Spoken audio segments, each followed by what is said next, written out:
Happy Holi সকলকে।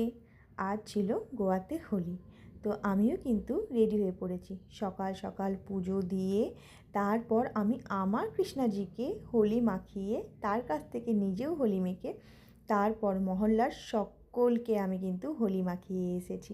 আর সকলেই অনেক বেশি খুশি হয়েছে জানো। আর এখানকার যে আঙ্কেল আন্টি আছে না, তারা তো খ্রিস্টান, তারা তো এসব হোলি টোলি খেলে না, কিন্তু প্রত্যেক বছর যখন আমি তাদেরকে হোলি মাখাতে যাই তারা কিন্তু ভীষণ খুশি হয়। এমনকি তারাও আমাকে কিন্তু খুব আনন্দ সহকারে হোলি মাখায়। আর এই যে দেখতে পাচ্ছ এই পিচ্চিটাকে, আমাদের আলিফা রানী, এ তো আমাকে দুদিন থেকে পাগল করে দিচ্ছে শুধু, যে দিদি কবে হোলি খেলবো, কবে হোলি খেলবো। জানো, বারবার করে শুধু আমার কাছে আসতো আর শুধু একটাই কথা বলতো, দিদি मैं गाँव जा रही हूँ, হোলি কব খেলনে কা হে। ওর মুখে শুধু একটাই কথা। আর আজকে সকাল থেকে দেখলাম আমার পেছন পেছন খুব ঘোরাফেরা করছে। তাই বেচারিকে আর অপেক্ষা না করিয়ে কিন্তু ফাইনালি তাকে আমি একটু হোলি মাখালাম। আর সেও দেখো কত আনন্দ সহকারে হোলি মাখাচ্ছে, তার মনের মধ্যে যেন একটু বেশি আনন্দ হচ্ছে। আর তারপর আমি চলে গেছিলাম এখান থেকে সোজা মন্দির।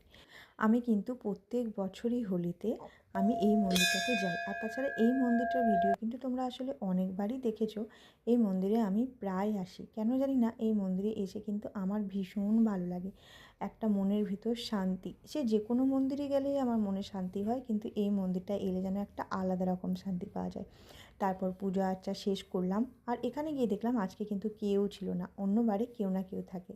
তো নিজের মতো করে পুজো করলাম, এবং পুজো করে তারপর ওখানে একটু চান জল ছিল, সেই চান জল দুজনে নিয়ে আজকে আমরা এই হোলির সুন্দর দিনটাকে এখানেই আমরা সমাপ্ত করলাম সুন্দরভাবে।